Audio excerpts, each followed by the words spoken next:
This podcast is rated S for spoilers. Listener discretion is advised.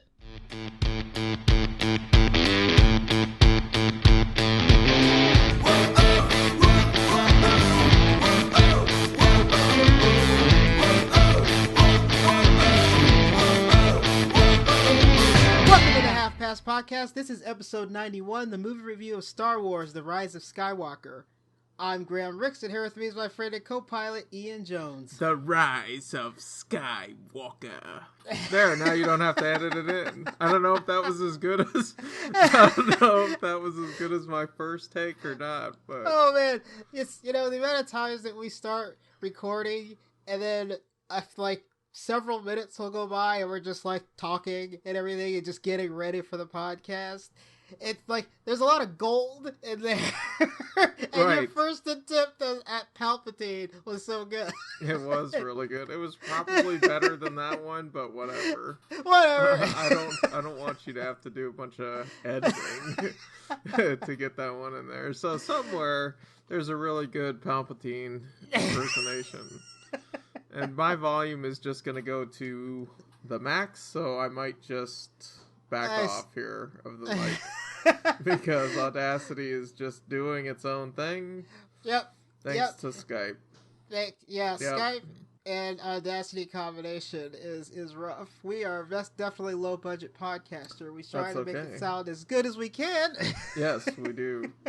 I just have to stay back here. Yeah. We've had so many stupid little technical issues before we started recording here. It's ridiculous. That's okay. We're here now. It's sunny there. It's rainy here. Let's do this. So, we're not even going to talk about a trailer or anything. We're just going to get right into the Rise of Skywalker. You know what? Hang on. Can I just gripe about something real quick? All right. Okay, because Annie and I don't know if this was like this before your screening, but we saw 4 trailers and then an ad for Cadillac, and then 3 more trailers, I think. Are you kidding me? It's gotten so damn absurd, and that's why I really don't. Yeah, that's why I really don't want to talk about movie trailers. That's the worst. The only time I've ever seen a car commercial at the theater was before it was actually Jurassic World.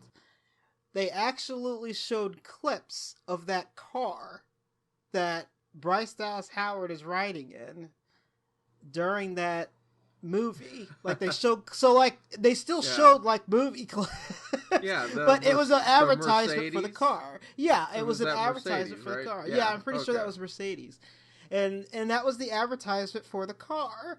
And so it still worked. At least it sort of worked, I can't believe you saw, was it just a normal Cadillac commercial? Yeah, it was. That's crazy. Star Wars related or anything.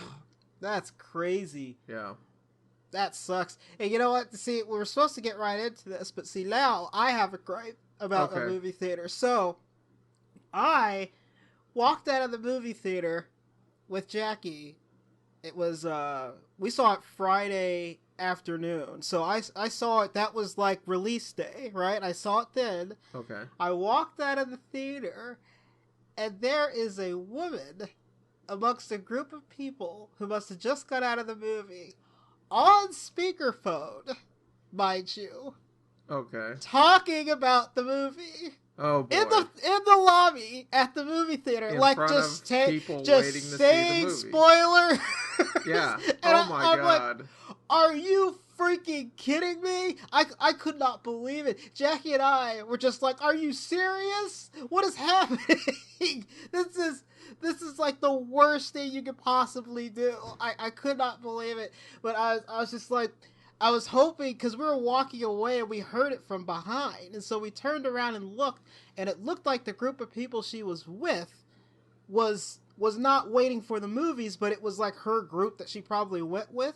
But she definitely was just loud enough that I could hear her down the lobby, and I was just are you freaking kidding me? I cannot believe this woman. Yeah, I was telling Jackie. That's no good. no. And I was telling Jackie, it's like that person needs to be taken out back and shot. That's like, I agree. Completely inappropriate behavior. I could not freaking believe it. I was just like, it reminded me of when you remember that episode of The Simpsons where he gets out of episode 5 and everyone's waiting in the movie theaters, and Homer's just like, man, I can't believe Darth Vader is Luke Skywalker's father, and he's everybody was like, what? Like, no. Oh my god, that's so good. It's true though, because when you go to a movie with friends, you do want to talk about that movie. Yep. But on really big blockbusters, you got to be really careful about what you say as soon as you leave, because there's already a line there. Yep, there's already a line there. You got to be careful. Just wait. At least get outside of the movie theater. Right. Like, just do it in the car. Do it in the car. It's fine. Absolutely ridiculous. I was so upset for anybody who heard that and got spoiled. I would have been like irate. And that's the reason why Jackie and we went to I went to work. And I get off work at 3, and I went to a 3:45 showing or a 3:40 showing. Nice. Like, that's how, I went I don't want to hear nothing. I would go immediately, I stayed off the internet, I went right to the movie theater right after after work and saw the movie, so I got to see nothing. And another interesting thing about this situation is Jackie, because she hasn't been going to a lot of these movies with me lately, because I've been doing a lot of these single movies. She had not seen anything but the teaser trailer for Star Wars, for Rise of Skywalker. Wow, So the one that shows clips from everything else, right? So she knew almost nothing. Like, even I have been exposed to a trailer, the second trailer, I just could not believe it. I thought it was so interesting. She's like, wow, I haven't seen anything. So did Jackie know that Palpatine was going to be a thing for sure, or? Well, in the teaser, his voice is there. Okay, that's right. Yeah. His voice is there, so she knew that Palpatine that existed in there. But that's, I just thought it was so interesting that she hadn't seen anything on it whatsoever. I was just like, how's that possible? But, all right, Joe, so we ended up having a intro anyway. Yeah, we did. Oh, one more thing. I know it's not going to matter to him. Another intro. But just real quick, because the guy taking our tickets was this young man named Juan. Yep. And he was decked out in an awesome episode 3 Anakin Jedi costume, and it was spot on, and he made it himself. And we gushed over it, because that's cool. It made his day, and it made our day too. He had the scar painted on his face. Nice. He did an outstanding job with it. So just a little shout out that'll never make it to him, but little stuff like that I appreciate. Yeah. Because that's not a casual fan. No, that's not a casual fan. One of us. So anyway, let's do this. I don't need a break. All right, you don't want a break? No. You don't want a break? All right, let's go right into it. Okay, so Star Wars: The Rise of Skywalker. Let's get into the synopsis. So the synopsis is: the surviving Resistance faces the First Order once more in the final chapter of the Skywalker Saga. Movie's directed by J.J. Abrams, because of course it is. This is we had a little skip over. He did episode 7 and he did 9, but he didn't do 8. Yes. It's starring Carrie Fisher, Mark Hamill, Adam Driver, Daisy Ridley, John Boyega, Oscar Isaac, and Anthony Daniels. I'm sure everyone is familiar with these people and the characters. So I don't really want to get far into anything other detail. No. The only thing I would like to say about Adam Driver is I thoroughly enjoy seeing Adam Driver on screen. And for people who haven't seen him in things outside of Star Wars, I absolutely think he is better outside of Star Wars than he is in Star Wars. So it's one of those things where it's he's okay as Kylo Ren and Ben Solo, but I think his acting chops really show in some of the other movies he's been in. So just everyone watch movies with him in it. He's pretty good. Yeah, he's going to win an Academy Award pretty soon, and I'll touch on that a little bit later. I hope it happens sooner rather than later. Okay. Because I think the Force isn't done with Ben Solo yet. So I'm calling that right now. I'll touch on that later. All right. So let's go ahead and get involved with the quirks and likes, man. Yes. Quirks and likes. All right. So I have quite a bit of quirks about this movie. So do I don't know if that's surprising or not. So you have a lot of quirks I too? do, yeah. Okay. And in fact, I had to actually limit it. So okay, so this is going to be an interesting conversation. Okay, so one of the first things that when I left the movie theater that I absolutely wanted to mention on the podcast is two things. I thought the movie was very messy. It jumps all over the place, like a lot. And I'm not exactly sure if this has to do with how they had to kind of change things and rewrite because the death of Carrie happened and they actually had to use all this like archival footage and everything of her. And so they kind of had to make everything work without her being completely present. And so with that said, there is a lot of weird shots and a lot of weird messy things in here. One of the things that I see happen quite a bit, which almost automatically I assume is a reshoot, is when you have a character on screen, it's almost like a quick shot, and it's usually them reacting or saying something. They're in an environment where they're supposed to be in a group of other people, but it's just them, and it's a shot, and they're speaking, and I'm like, man, that looks like a reshoot, because it doesn't look like they're actually where they're supposed to be. And it like really bothered me, and it happens quite a few times in this movie, specifically with, oh man, I can't remember the actor's name at the moment, but it's the guy who, because I wanted to make a comment that there's a Hobbit in my movie. Okay, that guy. I cannot remember his name, the actor's name for the life of me. I know who you're talking about, though. He's one of the Resistance guys. He's one of the Resistance guys, and there's shots like that of him where it's just a shot of him there, and he's like in the shot a lot too. And I'm like, why did they pick an actor so distracting? He's like a hobbit. Like, I'm looking at him, and the whole time he was talking and in the movie, I was like, there's a hobbit in this Star Wars movie. Like, I couldn't get out of it. I feel like if you pick somebody like Sean Astin, I mean, he's been in other things, so you kind of like don't automatically think Hobbit, but but like him, I don't remember seeing him in anything else, and so I'm just looking at it and I'm like, Hobbit. There's a Hobbit in the Star Wars movie, and it was like really distracting.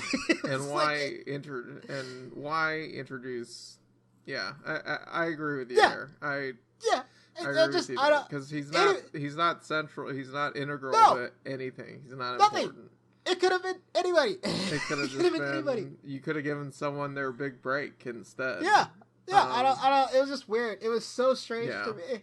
It really bothered me. You know, on that point, just real quick, and I'll make this real short. But like, there was a reason why when Steven Spielberg had asked Harrison Ford to be an E.T., they didn't show Harrison Ford in that scene. Yeah. They just he's present. He's in the movie. But they don't show him because it would have been too distracting. So, all right, I just wanted to throw that in there. It is exactly how you're supposed to do it. If you want to have actors, like other movies have had actors in things, but they're usually not as distracting. They're kind of just, they're either like a legit cameo that has like a funny sentence or something. Sure, like Simon Pegg is Unclogged Plot, or Daniel Craig as a stormtrooper in stuff like that. Force Awakens. Yeah, it just, there's like no reason why you have this like weird distracting character in here, and that has like nothing to do with the movie itself. It's just, it took me out, and I was like, what Hobbit? Why is there a Hobbit here the whole time? So if I could piggyback on that with one of mine, go ahead. The alien with no arms, who is on the Millennium Falcon, and he's their mechanic. Oh, like, I mean, the giant space slug that's in there that doesn't ever get any any explanation whatsoever as to why he's there. Like, I mean, that's something, like, that's another thing, too. You know? I don't know. It's just like, well, it doesn't... How does he even hold the damn tools? I don't know. So, I have no idea. He doesn't have any arms. I remember seeing that character, and I was like, how does that work? And then I didn't think about it past that. Right. So. Well, and it's a good thing that you didn't, because otherwise your nose would start bleeding. I think his name was Claude or something like that. So I would just put it in the same vein as that actor, a Lord of the Rings actor being shoved into a Star Wars movie. All right, it's just like sorry. really strange. So, along with this messiness that I've been talking about, it just feels very disjointed. And one of the things that bothered me that I also thought of right afterwards that kind of has to do with the messiness, and maybe because it was rewritten and reshot to kind of fix everything, is there's three actually very serious scenes with Finn where he has to say something to Rey. Yes. Mm-hmm. And it is never addressed whatsoever. And I'm like, so at the first, before, it was like his dying thing that he wanted to say when they're going into like getting the quicksand like stuff, and they get tossed before they go into the little caverns. He was gonna say that, and then it's brought up again because like Poe's just like, oh, so you're not gonna tell me? Like, what the heck? So like Poe brings it back up also. And so it happens multiple times, and it's never addressed whatsoever. And it's so strange because I'm so curious what he had to say. I don't know if he was going to confess his love for her, which would have been weird, but right. It would have made some sort of sense because his drive through a huge portion of the sequel trilogy is Rey. But they haven't been together very long at all. You know, they haven't really spent a lot of time. In episode 8, they didn't spend any time together at all. But his drive in that movie was to try to get to her. Now, the other thing that would make more sense, because of all the information that we saw in episode 9, is essentially, what about the that he might have been force sensitive? Because there's a lot of stuff in this movie with him where he just talks about how he has a feeling or an instinct and all of this information like that. So it almost seems like the thing that makes the most sense that he would tell her is that he is also force sensitive, like he can feel it. And he even says something later on where he talks about where he's just like, you know, I know, where he goes like, where he's talking to the woman and she's talking about the Force, and specifically says kind of the line that Han Solo says, where he's just like, well, no, I know it's true. Like, I believe in it. You know, he's like, no, it's a real thing. Yes, when Jannah is explaining that she has no explanation for why the stormtroopers did what they did. Yes. He's able to put the pieces together because he experienced the same thing. Exactly. And that's another thing that I thought was really interesting about this movie that isn't quite addressed, but that leads me to believe that all of the defectors that they had are all force sensitive. Because if they all have that same feeling and he's force sensitive and that same instinct, and all of them decided to not do this, it makes me think that they all might have some sort of force sensitivity, which would be a really interesting thing to bring up. Well, okay, so you've got a point there. However, you've got a really good point there that it would be interesting. I think that's an interesting viewpoint. I disagree with it a little bit, just in that the Force is in everyone. It binds everyone together. So more people, you know, certain people, fewer people are Force sensitive. They're aware of it. They're able to control of it. Some of them are very powerful. You have the extremes of Kylo and Rey, who are exceptionally powerful, but you know, you have other characters who we've been introduced to, like Maz or Chirrut in Rogue One, who are force sensitive, but they weren't that powerful. So you know, it's one of those things where, you know, you almost wonder if the Jedi for 1,000 years kept the Force as their own secret and didn't want to share it with anyone. Like, if you were trained as a baby, is this something that a normal person could pick up? And that is where that is where the messaging for me starts to get a little messy, as you say, as you're describing the entire film as being messy. You start looking at the sequel trilogy as a whole, and I'll get into this later, but it is exactly as you're describing it. So I would make the argument that the fact that they all did that together, as Jana explained, the fact that Finn did it, it was the Force trying to bring itself into balance by there being good and bad, by there being those who could uprise, and the Force sort of being this parent in the middle that just wants things to be balanced and knows that the Emperor is out there building a fleet of Star Destroyers that can destroy planets. Yeah. I mean, those are totally different stakes. Which I'll get into, which I'll touch on later. But I mean, those are things that really keep the Force out of balance if they're unchecked. Yeah. So that is a really good point. I didn't look at it that way. So it almost seems like we're kind of in an agreement, because it seems like what I'm talking about is I think they clearly are more Force sensitive, but you're saying that essentially the Force is kind of pulling these things together to create a balance, because the Force always wants to remain at balance. Yeah, and so that it wants to have the good and the bad. And at the heart of it, because if you go back and look at the very first movie with Luke, no one knows who Luke is. No. There are no prequels. We don't know he's Vader's son. No one made that connection at all.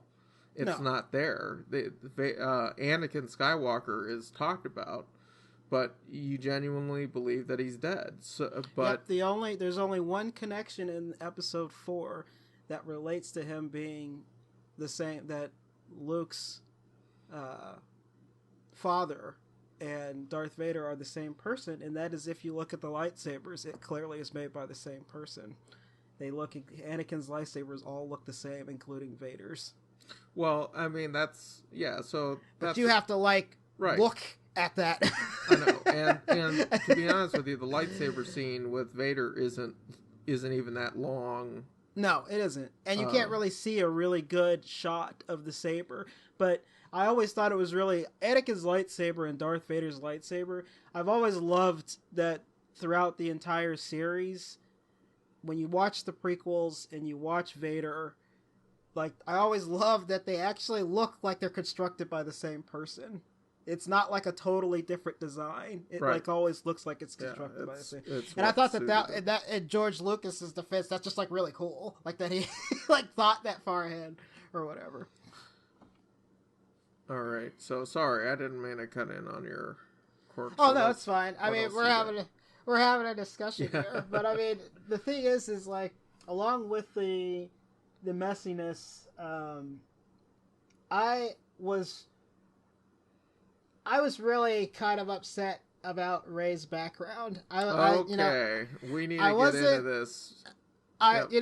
Okay, so Rey's background, I have a lot of mixed feelings about it. It doesn't bother me enough to say that I hate it, but man, I feel like her being a Palpatine, I'm just man, I was really hoping that she was just kind of Rey, that she was just Rey, and then that's all there is to it.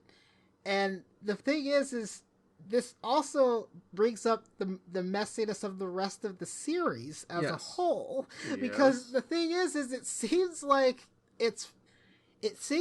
the importance of Rey has always been that it's her and not necessarily a connection with anything else. So exactly adding this connection, I'm man, I don't like it. I'm just man, why is this? Why is she Why couldn't she just be Rey? I don't understand why. Why couldn't she just be a nobody who was capable of doing great things? Was capable of doing great things. Yeah. So, and the thing is this is the thing that I also hate about this. Like, the thing specifically that I hate about Rey being a Palpatine is I've been watching Star Wars my whole life. And there's an idea of how when I am like playing the games and watching the movies and doing all this other stuff, a lot of which is all of this is canon, there has never been for some weird reason, because we've been following the Skywalkers for like, I guess, about 50 years now, right? It's like we're getting close to 50 years, I feel like, by now. We've been following the Skywalkers this whole time. Because of that, there's this idea in the general public that Jedi, it's based off of Jedi families, which is not even how it works. Like, we've already established in the prequels that, like, Jedi are not meant to love. They are not meant to have kids.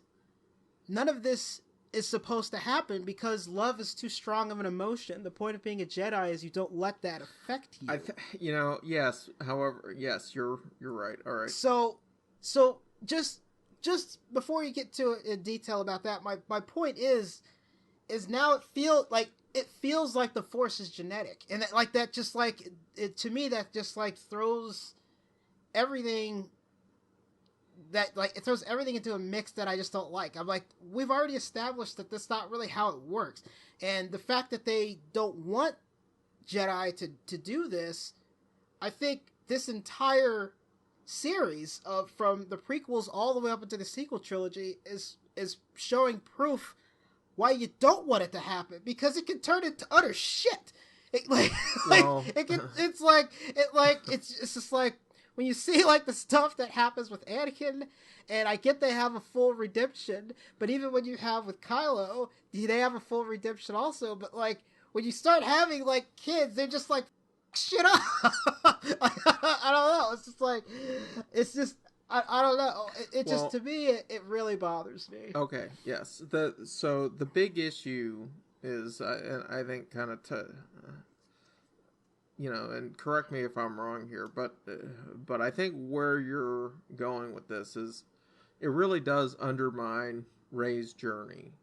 Yes. For the first two films. So her arc all of a sudden changes right at the end, and it turns out she's been running from this her entire life, and and I believe, and she sort of alludes to this, that she's always known that she was a Palpatine, but it isn't really until Ben tells her, the one guy who's never lied to her throughout all their interactions, when he tells her what she's hidden away, what she, why she never wanted to leave Jakku, I don't believe that was because she was waiting for her family. I think she was afraid of what she was going to find when she did leave. So, I just think that it undermines that message, which is so important, and so important to the galaxy, that anyone could be the next Luke Skywalker, and you have to look at it in terms of Luke is just Luke. You have to sort of take the prequels out of it. Luke was a farm boy who just was always looking to the stars and was always waiting for something to happen. And it isn't until he takes that journey that he's able to blow up the Death Star, he's able to rebuild the Jedi Order. That's the important thing. Anyone can be the next Luke Skywalker. It doesn't matter who your family is. And even though legacy is a big part of Star Wars, choosing your family is also equally as big a part. So it should have been that Ben Solo was the legacy, was the dark legacy, and that Rey was the common good. She was the common light. That's the balance, and they have undone that with this movie. I 100% agree. You are correct. It's exactly what I've been trying to say. Okay. I'm just like, it bothers me so much that this is kind of how we've ended this saga. I feel like a lot of it undermines stuff that we've known for decades. Right. You know? Yeah, and I do want to do a special 9-part. I do want to do a salute to all Star Wars. Oh yeah, we'll do that. So that we can unpack this a little more. But yeah, we'll do that. But I would like to make a comment, just touching on what you said about the Jedi. I think and you make a damn good point. This is what happens when there are legacies and bloodlines, and this is why the Jedi didn't want this to be a thing. However, because they suppressed it, because they tried to suppress the dark side and they tried to limit teachings, yes, one of their own became their biggest nightmare. Yes. So, exactly. I think the policies that the Jedi adopted are the wrong ones. I think fundamentally there's a flaw there in thinking that the Force, and Luke touched on this in the last movie, yes, there's a flaw in believing that it only belongs to the Jedi, that it only belongs to the light. And when you get in that headspace, the Force will do something to balance itself. Yeah, so I totally agree. And along with saying that, that's why when I was watching it, along with that, the way the story that I felt like should have happened is when you have, like you were saying, Rey being the common good. To me, it seems like Rey should become essentially the neutral, kind of like gray type of Jedi, where, you know, and she's trying to, and that she would hopefully in the future try to pass this on correctly and maintain balance. And I feel like that's what would have made more sense instead of what we got. So it's just like so bizarre, man. I do not know. It is like really weird. And I mean, along with all of that, the other problem I have with this movie is the ending where she is looking back. She goes back to Tatooine. I love that she gives the lightsabers basically back to where it all started, essentially. Mm-hmm. So I enjoy seeing that. And then seeing both Luke and Leia as Force Ghosts, I also enjoy. What I do not like is her taking on Skywalker. Like, that bothers me too. I disagree with you there. I really like that very much. So what? So what's your issue with that? It's along the same lines that we're talking about here, which is she's Rey. Like, yes. Why isn't it just Rey? Why isn't that good enough? Yeah, why isn't that good enough? And it's like, that's my argument for it. It's not something I particularly hate, but it's along with what we've been discussing, where why isn't she just Rey? She's now Rey. First she's Rey Palpatine, and now she's Rey Skywalker. She's still not just Rey. And I'm just like, well, I feel like that's what she should have been. And so, like, that's kind of how I felt about it. That's the reason why I didn't particularly like it. It's not something I hate, but I'm just like, why isn't she just Rey? Yeah. No, that's a very good point. That's a very good point. Yeah. Because that should be enough. Or why isn't she just Rey of Jakku? You know, she could have been a lot of things. You know, she could have been a lot of things. If things shaked out differently, she would have been Rey Solo. Yeah. And the thing is, and the other thing that I have a problem with that is because of the concept of the fact that she's kind of like dealt with her parents and so on and so forth. Like, you learn the information about her parents and everything. And to me, it seems even weirder for her to not like really acknowledge her parents in that way too. Because to me, saying Rey Skywalker almost makes it feel like her parents didn't really fight for her. And they did. We know that they did now. And we know that they did. So like, and she's learns that information. So to me, it's like, it's almost like taking on the name that they gave her, which is Rey, and just be done with it. Like, to me, that's all I think a better direction to go. But, it's just how we ended up where we're at, Yeah. The only other thing I'm going to say, and then I'll let you go, is sure. and this is a true quirk for me, because I thought this was both cool and both like, what the hell, and that's how powerful the Force ghosts are. I always thought it was so strange.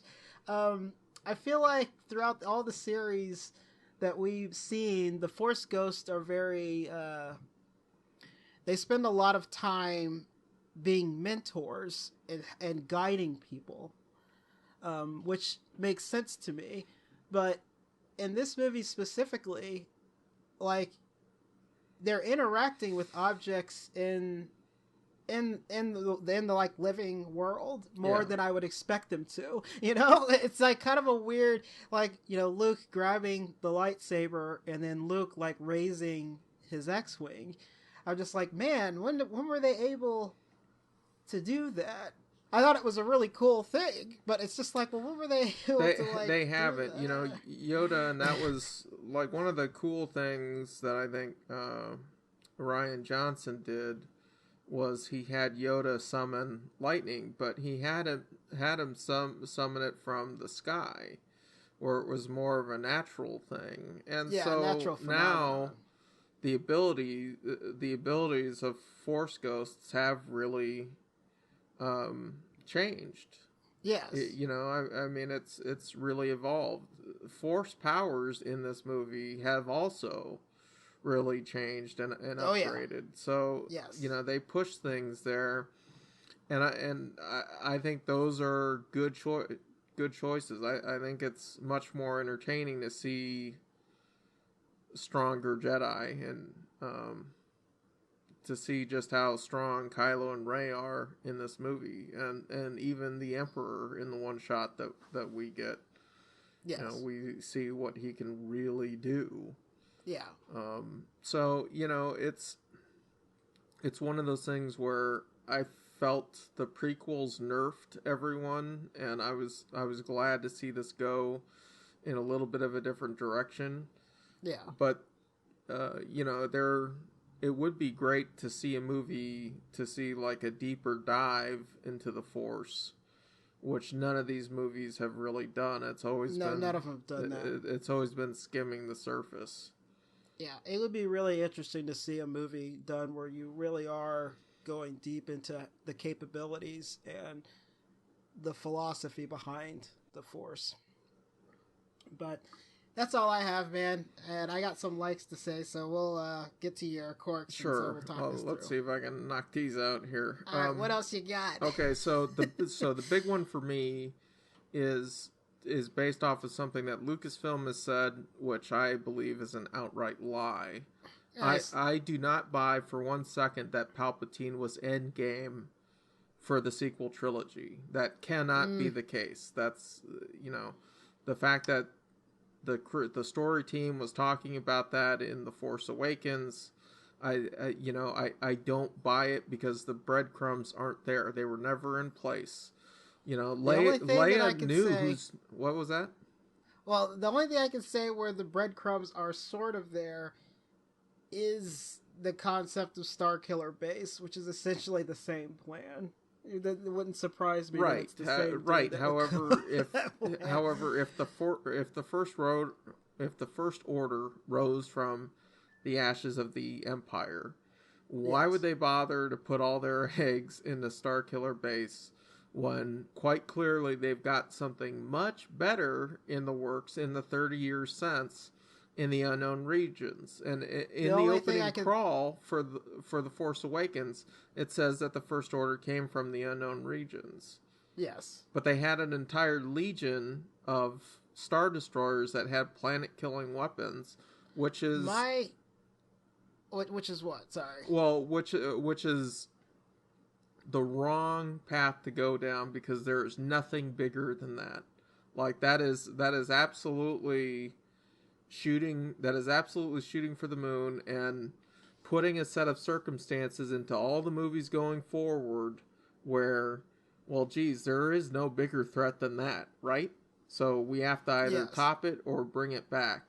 And so from that standpoint, I hate that idea. The idea that there are now Star Destroyers that could have these weapons, but then also have a flaw where if you just destroy that weapon right away, it destroys the whole ship. I mean, that doesn't, I think that's an idea that should have, it was just trying to do one step better. But why didn't the First Order, if this was all, and the answer is because they didn't have the idea in place. But, well, the thing is, the way I read it, and again, we're talking about things that aren't established, but the way that I read it was that time needed to happen. Like, they needed time, like, basically the first step was that, to create a distraction, to essentially do what they can and eliminate what they can, while in the unknown regions you're building all of this stuff that is the final plan, which is the kind of how order. It's the final what did he call it, the final order, the final order, the final order, which to me made sense to me, because like, I mean, that just sounds like the Emperor. Yes, you're right about that. That just sounds like the Emperor, because when you look at the prequels, and even when you look at the prequels, his plan was convoluted, and it's just like, well, what the hell? Like, he was like building. I mean, he did the same thing. He was building a bunch of a shitload of clone things, and while all this other stuff is going on, he's trying to like gain political power.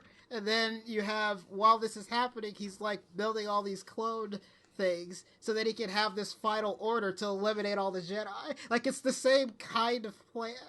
Right, yeah. So, I don't know. However, the thing is, from The Force Awakens, we know that Leia knew about Snoke.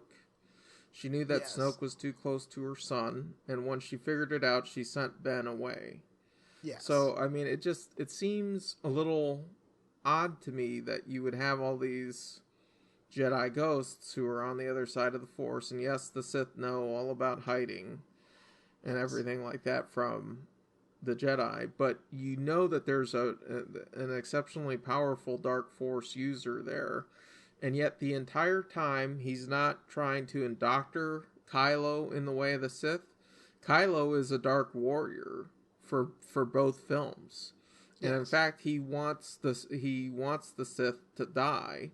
And then at the start of this one, they do a course correction, and really this kind of leads me into my second quirk, that I think too much of this film is spent addressing the issues that The Last Jedi failed to touch on, because Rey's parents, Rey's heritage, if this was going to be really where they went, it should have been the cliffhanger of Act 2. That should have been something that was revealed in Act 2 and not jammed into this third movie. So The Last Jedi, I think, is a better movie than this one, just in terms of being a movie. But when you look at all three, it isn't a true sequel, and now the entire trilogy is damaged because there were different ideas for the second one that did not connect A and B. Like, all the threads that were, all the possible threads that you could pull, Rian Johnson just ignored. And so the Knights of Ren weren't used. It didn't matter where Luke's lightsaber came from, or why Luke's lightsaber would call to Rey when she's in fact a Palpatine.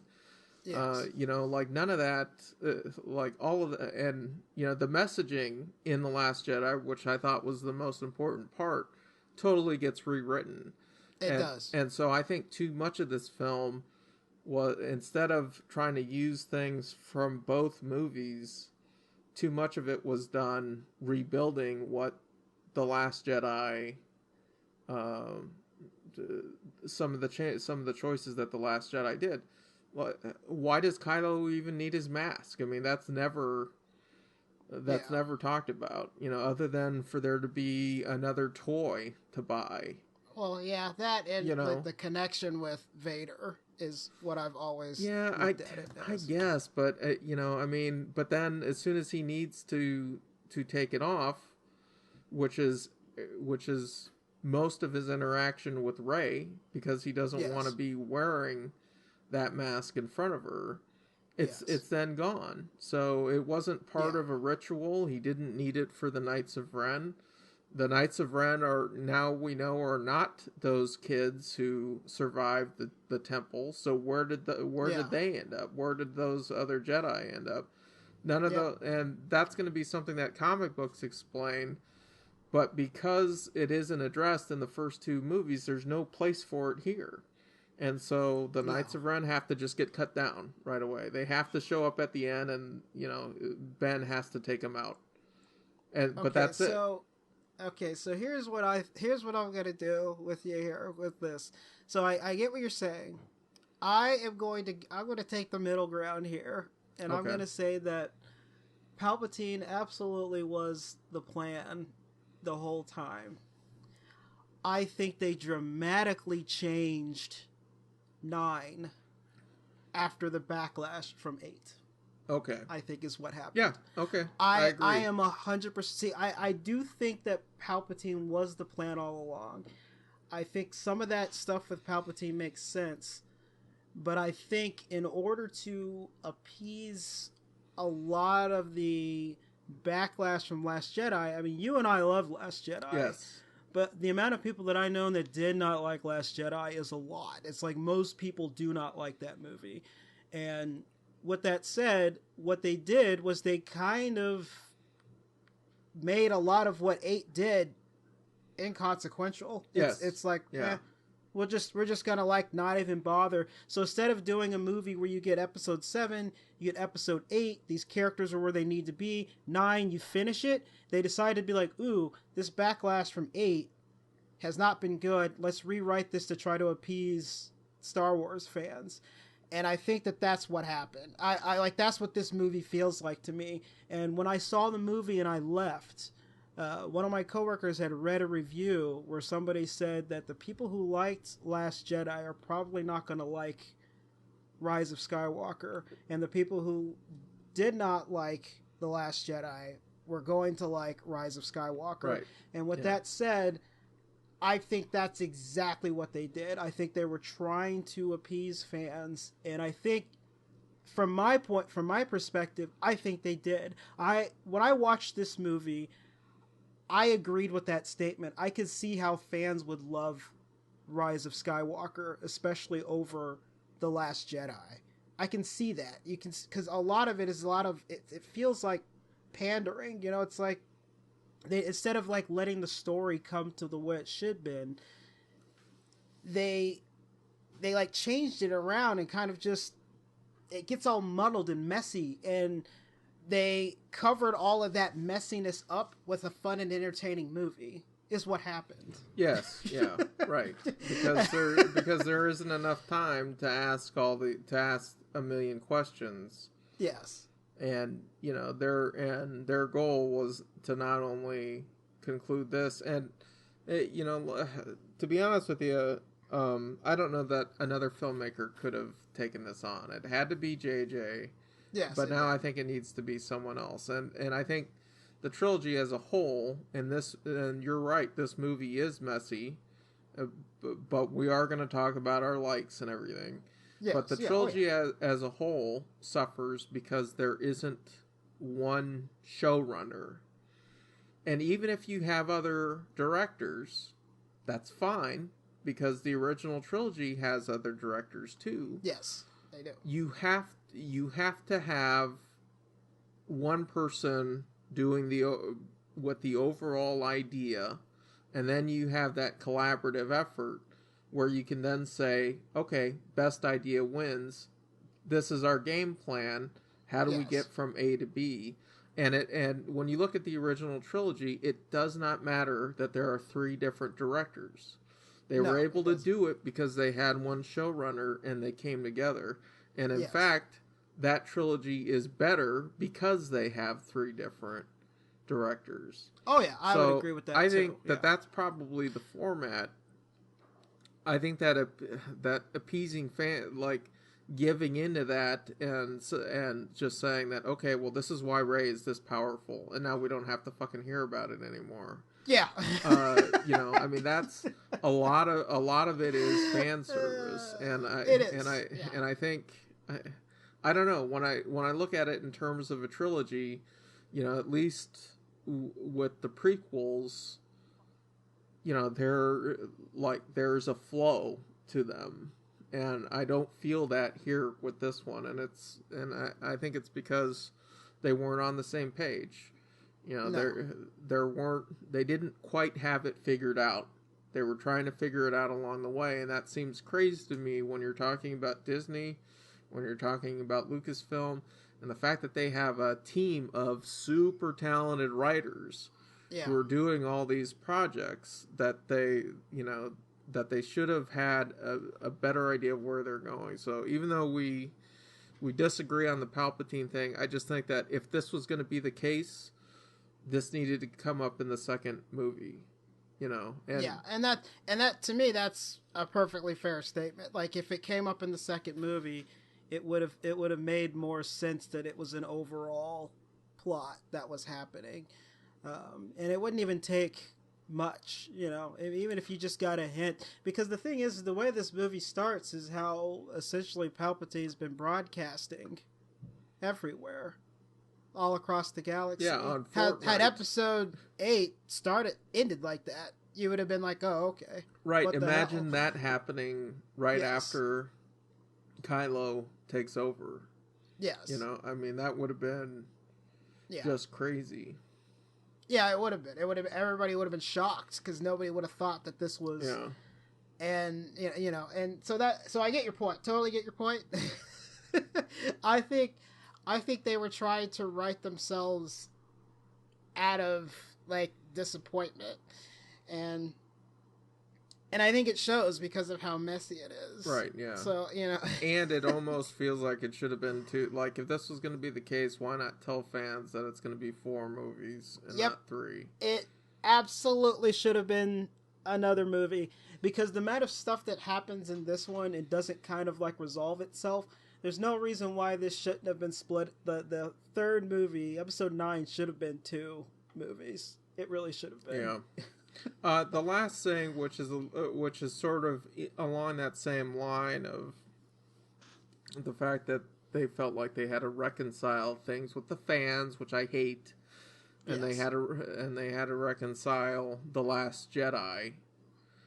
Is that, you know, Rose was such a big part of the last movie, and I know that she's not, you know, I know that fans are really divisive on her. Like her, they really do not like her. But the fact that she and Finn only have one scene together, and it isn't more emotional, or that she doesn't have a bigger role now in the rebellion. I don't know. That just seems so weird to me. And I get that there is no more room for anything else in this movie. No, there isn't. There's no more room. You know, the whole point of this trilogy has always been about Kylo and Rey. It's always been about these two characters on this journey. But it seems weird to me that, you know, the whole message in The Last Jedi of fighting for what you love, you know, that's a really important message that's so important for Star Wars, and it isn't really reinforced here. And maybe you don't, and maybe it is in some ways, but I think that gets lost. I think there are a few overall themes that are so important to Star Wars that it kind of gets lost in trying to wrap everything up in one film. Yeah, it does. It really does. And the other thing that I wanted to say about this is, the other issue I have with this movie that just came to mind because you mentioned how the movie's about Kylo and Rey, is I was personally a little, like, taken aback with the kiss with Kylo and Rey at the end. Really? And the reason why I have, like, I don't mind the relationship. The problem I have with it is there hasn't been much of a show that they were romantically involved with each other. Like, there's always been this, obviously, an emotional attachment to each other, but never like a romantic type attachment to each other. So to me, it felt like it should have been more of a mutual respect for enemies turned friends, as opposed to like this like weird link. Because I feel like that gets lost. Because I mean, when you watch episode 7, the first time he sees her, he essentially captures and tortures her. And then in episode 8, they interact with each other and they're trying to join each other in that one. But there's nothing that really shows. It seems like they were going to be partners in crime as opposed to these like romantically involved things. And then you have episode 9 where they still, clearly there's a high emotion, like almost hatred for Kylo with Rey. And then you have this full transition over. I just would have liked to have seen more nuggets through like 8 and in this one to show that connection is there. Well, you know, I mean, I agree with you about there being nuggets. I mean, the thing is, these two characters, they have an intimacy that no one else in Star Wars has had because they have been in each other's heads. Yes. You know, that's a really very telling thing. So, yes. You know, Annie and I met because of this fandom, because of the Reylo fandom. I totally get it. So we have been waiting for this since, you know, and this was, of course, before I knew Annie was out there for me. But I walked out of The Force Awakens wanting to know about that, wanting to know because I thought it was so obvious that this was going towards a romance, and it isn't really the prototypical romance because a lot of it is just between them. You know, and they're together an awful lot in The Last Jedi, but I think you're right in terms of there not being more friendliness. He's constantly pursuing her, and she wants to be with him, but she doesn't want to be with the man in the mask. She wants to be with Ben Solo. So I think had he survived in this movie, which this was actually one of my likes, the fact that he chooses to give his life for hers. Yes, he does. You know, it was something we were really waiting for. And I think there's enough of it there to where it makes sense for those two to kiss. They've gone on this journey together. It just seems like it's a waste that, you know, all that we've lost everyone now. Yes. You know, so I mean, there's a little bit of a hollow feeling because for that to happen, we had to lose a pretty cool character. We had to lose an awful lot for the Reylo community, who was constantly being, you know, picked on and vilified online because, you know, how could this possibly happen? Well, I mean, but again, the thing is I really do feel like that this is a part of the pandering issue. I feel like they forced it in there, and I don't know, maybe I'm completely wrong, but I really feel like people were asking for it, so it happened. Like, and I feel like that's what happens. I mean, I don't necessarily feel like, because there's no other nuggets left throughout this series to show that there's any sort of romantic connection like that, is telling that I feel like that doesn't show that they're supposed to be together. And I don't mind that they are, because like I just don't mind. It's just I was hoping in terms of a story it would develop, and I never saw that it developed. And for all we know, a lot of it might develop off screen. Like They're obviously in each other's heads. Yeah. But, like, to me, if it's off screen, then that doesn't help me as an audience. And you are absolutely right. However, like, you're absolutely right about that. You're absolutely correct about that. And I would also say that when you go back and look at Empire Strikes Back, it's very clear that other stuff has gone on with Han and Leia. Yes. And when that movie came out, people they absolutely hated that Han and Leia had that chemistry, that they were basically being shipped together. They hated it. They didn't get it because he hadn't done anything to earn it, right? Back when Empire Strikes Back was released, the fans as a whole would have preferred probably that Luke and Leia ended up together. As crazy as that sounds now, I mean, yeah, that Luke makes sense. is the nicer guy, right? He's not the scoundrel. He's not arrogant. He's not abrasive. But obviously other things have happened. So, I mean, it's not just that, but through episode 4 and 5... See, now we're getting involved with all the trilogies. We are. So but the thing is about episode 4 and 5 is they spent a lot of time together between 4 and 5.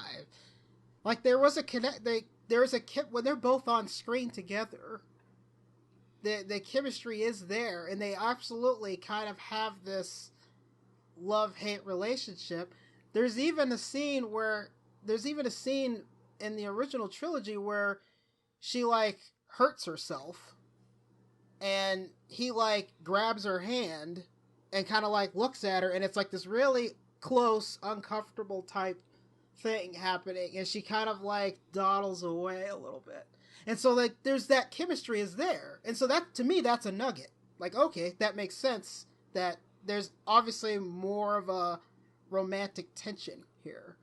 I don't see that in this one, and maybe that's, to me, that has to do with, I think, the whole, like, weird writing issue that we're having throughout this sequel trilogy that doesn't quite link with everything. Well, I mean, I would argue that the foundation is in The Last Jedi for this, or like really. Yeah, and I would totally agree with you because they're in each other's head. And I totally understand that, like, there's definitely a connection there. My problem is to me, there's no, like, there's none of that, like, that sort of tension there. It almost seems like it's so much difference between, like, they almost, like, hate each other. Like, it's, like, and that tension doesn't seem quite right. So, I don't know. Maybe I'm just misreading everything, but, like, that's how I took it. Okay. Well, all right. That's, that's fine. I might be just misreading it, but any more quirks? No, I think that's it for me. All right, so let's get into the likes. I do have likes. Overall, I thought this movie was actually an enjoyable movie, but I had a lot of quirks. But my likes are, I feel like 100% of the scenes between Kylo and Rey, since we're talking about it, are great. They are great. Yeah, they are. All of them are. All of them are. Every single one of them is. Every time they interact with each other, it's great. So, like, when you have them fighting with the water and all that crap going on, man, like, that's just a cool freaking scene. That's just awesome. And then to have that transfer over happen where he kind of finally becomes Ben, essentially, where he's, like, transfers over because Leia touches him. Like, having that happen and her give him some life, which is where, again, another nugget. There's a little nugget there. Yeah. Yes. But having that scene is just great. One of my favorite scenes in the movie is when they were on, oh man, what was the name of that planet? Like Kajima? Kajimi, yeah. Kajimi, when they're on that planet and having this, like, super cool, like, battle where he's, like, looking for her, and they clearly are not in the same area, and they've been in each other's heads this whole time, and to have this fight happen this way, you're just like, this is freaking awesome. The whole scene is really cool. And this is one of those this is one of those things where I was a little put off a little bit because so much stuff was interacting, like having, like, Darth Vader's helmet and, like, the the thing like appear next to Kylo is really weird. It's another one of those weird things where like, how did the Force do this? Like I don't understand how the Force works to the where this is a thing that can happen, but having this like battle going back and forth is like so cool. It's like a really cool scene to show that they have this weird little like Force attachment and that they're trying to battle each other through this process. I think is so good. Like I think it's like really good, and I just like loved it. I loved every moment of it. You had a comment? Yeah, well, I mean, it's just there's an intensity every time they're on screen together. There's an intensity, and sometimes it feels really intimate, and sometimes it's like it's like an ex-girlfriend and an ex-boyfriend who are who both have lightsabers, and that's what it feels like. But there's something about that scene on Kijimi, because he's so close to her after about a year of being apart. Yeah. She's now looking for something that he can give her, that he can take her to Exegol, but she needs to get there on her own. She needs to choose to confront this on her own. So that scene where she's actually in his little area, his little quarters. Trophy room or whatever, and he's on the planet and he's this close. It's just, there's something about that fight where, I'm going to see this again Christmas Day. It might be my favorite fight.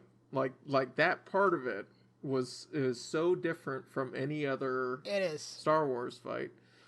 And the water fight was pretty amazing because they just, I think it was really clear that they didn't want to kill each other.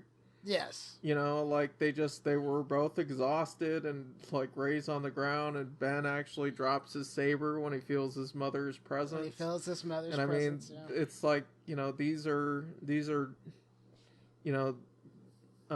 opposite sides of the same coin. Like, they're really pissed off. They have this really physically intense battle, but it isn't like Sith versus Jedi. It's something completely different. So I think they knocked.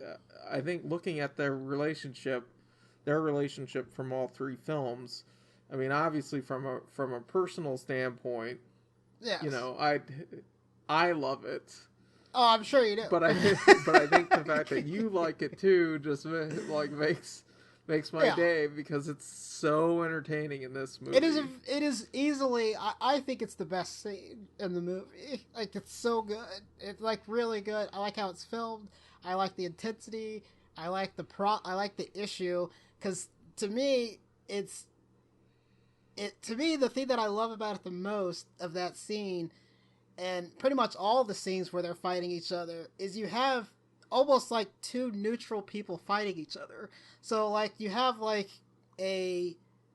essentially a Sith, but he's struggling with the light, and then you have the Jedi that's struggling with the dark, and they're like fighting, and they're fighting back and forth. So it's like you're having two people that kind of don't know where they stand on something, fighting each other almost unwillingly, and it shows in that thing. And it's like it's really cool. It's like a really cool scene, and I always enjoyed it. Like, it's just like really cool. And I think, to me, the way I look at it is, for me, I think one of the reasons why we're disconnected on this is, for me, it seems more of like a light and a dark fighting a dark and a light. Like, they're trying to figure that out. You seems like that's more of romantic tension. It is. I think it is. But I don't read it that way. I've always read it as like two people struggling with what they on the inside, because I mean, if she's always known, she knows that she's dark and she's trying to fight the light, but then you have Ben, who's the opposite. And so for me, it's like that's where that tension is. It's not, to me, it wasn't romantic, it was force based. So like, I don't know. And that's where like my difference is. Well, and I think this is also where the Reylo community and stuff is wrong. I think labeling it as one thing is a mistake. because the characters, it's probably both. Right, because it's probably both. The characters are connected in a way that we've never ever seen in Star Wars. Yes. You know, they have a Force bond, they're a Force dyad, which is something that I wish they would have touched on more. So we got to see, visually, we got to see a lot of cool things because of it. But they have these moments together where it's clear that, you know, even when they're fighting, it isn't like it's the end of a relationship. It's not Obi-Wan versus Anakin where it's lost. It's you're fighting against someone that you care about, but you have to fight because they're the person in your way. They're the thing standing you from you know, the one mission you have to complete. Yes. And you know, they're both the entire time when you look at all three films, maybe not necessarily the first one. The first one is what kicks it off, but they're always they're fighting to be together the entire time. They both want it under their circumstances, and I think that's where they're wrong. I think that's where Kylo is wrong, and I think that's where Rey is wrong, because he wants her on the throne next to him. She saw a vision of that, and that terrifies her. Yeah, terrifies her. She wanted to be with him, but only if it was going to be as Ben. And so I think expecting someone to be something they're not is a huge problem.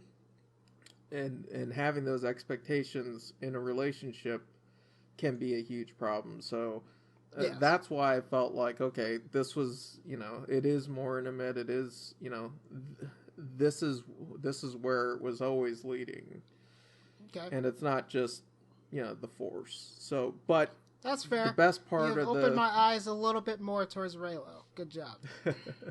But anyway, just taking that aside, I think when you start looking at their scenes together in all three films, you know, they've got the most exciting scenes. Like, yeah, absolutely. You know, that's the way that it should be. Like, we'll probably never quite see something like this again.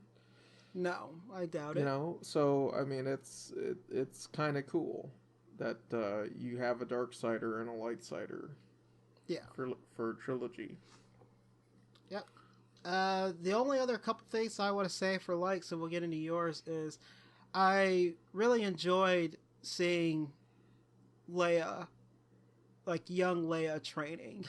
Yeah. You know, I like really love that scene. It's like this simple little scene that's kind of like I mean, I get it's an exposition scene, but it's like a really cool one. And I just like seeing Leia like showing that she's done some training and she kind of like takes Luke out. You know, she like wins the fight. Yeah. Is like such a cool little thing. And I really liked seeing Leia's lightsaber come into play and how she saw what she saw and she decided to like do what pretty much every Jedi does, and that's run away from the situation. She's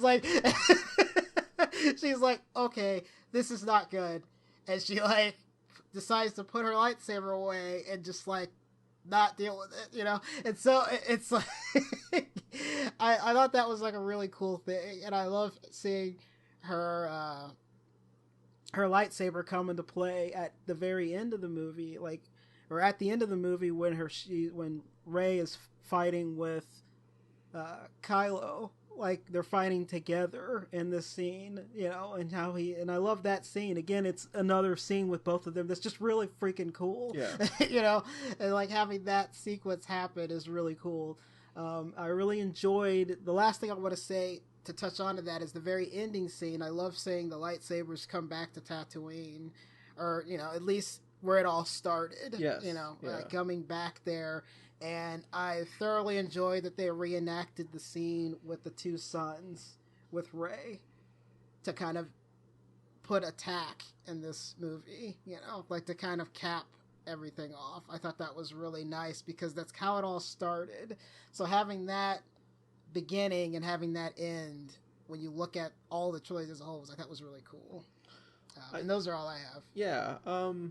So I think it was, even though we only got to see him for a short a brief scene. I thought it was really cool to see, Ben Solo running into the temple the way that he did and shooting people like his father would have, like the no-look shots. That was pretty cool. Kind of sliding cool. And taking, I was like, oh, man. And I am going to say that if Adam gets an Oscar here in the next couple of years, and he's been real close. I am going to say that the Force comes calling, and in 10 years or so, and he somehow achieves what Anakin couldn't do, and comes back. So I'm just going to float that out there, and Annie's like, you're crazy. If this just makes you feel better, fine. But I'm going to say it right now. Ben Solo returns from the other side because he's got work to do, whatever that is. All right. So you're on record, sir. I'm on record of saying that. I liked that.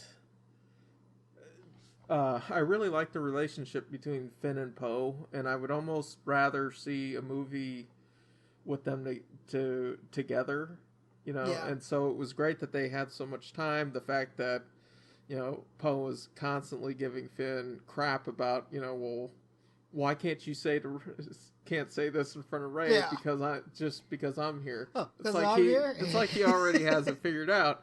But I mean, right? They have such a good connection, and that I love that Finn calls him out. When Poe says, "Well, I'm not General Organa," and Finn kind of calls him out a bit because these are the guys who are going to have to lead everything moving forward. And they're not going to have, they don't have, an older generation to turn to necessarily. And that was where I think when Lando came in, he had some good advice for them because they were very much on their own. Yeah. So, I mean, I loved the Lando's cameo. I mean, there were just a lot of cool cameos that I think were neat to see. Wedge Antilles and the sitting in the turret taking out TIE fighters just like he was when he was an X-Wing pilot. I think it was cool that a lot of the Jedi this time around reached out to Rey with encouragement, and you heard a lot of the voices from the past talking to her and encouraging her to get up and fight after she had already basically lost all of her power and was that close to death that she got up and fought. There's just so much happened in this movie, and there's so much to unpack that I really need to see it again a second time. Which is why I think when we do our review of all three, when we do our sort of tribute to Star Wars podcast, I do want to really be able to sink my teeth into this film after seeing it for a second time, and then so then I can say, okay, let's really talk about the sequel trilogy as a whole, because right now to me it feels disjointed, and I don't know if I'll feel differently after seeing it a second time, but there was a lot of stuff that happened in this movie. There was a lot of stuff that happened in the movie, and that's part of the problem with the movie. It's it probably should have been a couple movies, like we were saying earlier. So I mean, God, I feel like I'm missing. I feel like I'm missing stuff that I like, but like it gave me a lot of what I needed to close this chapter and not be so damn obsessed with Star Wars for a bit. Yes. Yeah. And I think that was the point of this movie. Yeah. And I think it does that, and I am but I've been ready for this forever, but I've been ready to finally close this book. You have on the Skywalkers. You have, yeah. And I'm ready to move the hell on. I've wanted something else for such a long time, like before the sequel trilogy even came out, yes. I was like, can we please get away from the Skywalkers? You were very adamant about that and vocal about it. So I don't know. Yes. We probably have you on one of these podcasts saying that. Oh, I'm sure we have it on multiple podcasts. But you were before, I think when it was first announced, you were very adamant, and I think you're right. And so this is, and in part, this is why I think you should get on Disney Plus and start watching The Mandalorian. Nice. I mean, I have Disney Plus, but I've been watching way too much Simpsons. That's not a bad thing. Right? Yeah. Oh, man. All right, anything else, man? I'm sure there's something I'm forgetting. Yeah, I'm sure there's likes I'm forgetting. I'm sure there's corks I'm forgetting. Yep. And I think we are going to address it properly. I can't wait to hear this episode when you're done with it. But I do want to, I want to do this. I want to look back on this as a fan. It's been so important to you and I want to look back on all three films. Oh, yeah. And do a dive. We will definitely do that dive into all of that. And we'll go ahead and just talk about Star Wars as a whole. Yes, I think that would be great. I think it would be cool if you watched some of those Mandalorian episodes. Okay. Too. But I don't think that's, like, I don't want that to delay us. Because we had talked about just focusing really on those. Yeah. The 9 films and not 11 plus. Yep. So, all right. All right, so let's go ahead and sign out, man. If anybody wants to contact us, you can always get us on the home of the web at halfpastpodcast.com. Like us on Facebook. We're on iTunes, Google Play, and Spotify. We're on Stitcher, Libsyn, and TuneIn. I love my Stitcher app. Freaking Stitcher. I don't know why I love that thing so much. I don't know why you love it so much either. It's like, you know why I like it? It's because every time I open it up, it's like, oh, here's my digital friend. It's like, oh, I get to listen to Graham. I don't like listening to myself. Nobody does. Right, yeah. Well, yeah, apparently Adam Driver really doesn't. Oh, right? Yeah. Did you hear about that? I did, He does not like him performing at all. Yeah, right. Where he legitimately just walks away. I know. Yeah, I know that he refused. That every premiere he's always in some back room with a guy he doesn't know, waiting 2 hours, which to me is that's a little Hollywoody. It's weird.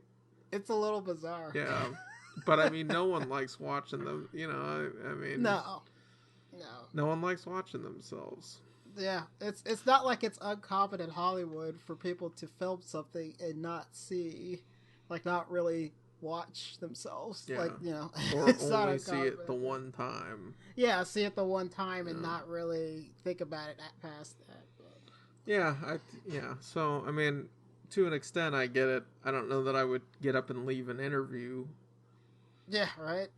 And have that be my, I don't know. Anyway, the guy's my age and he's a lot more successful than I. Nice. So. Well, yeah, right.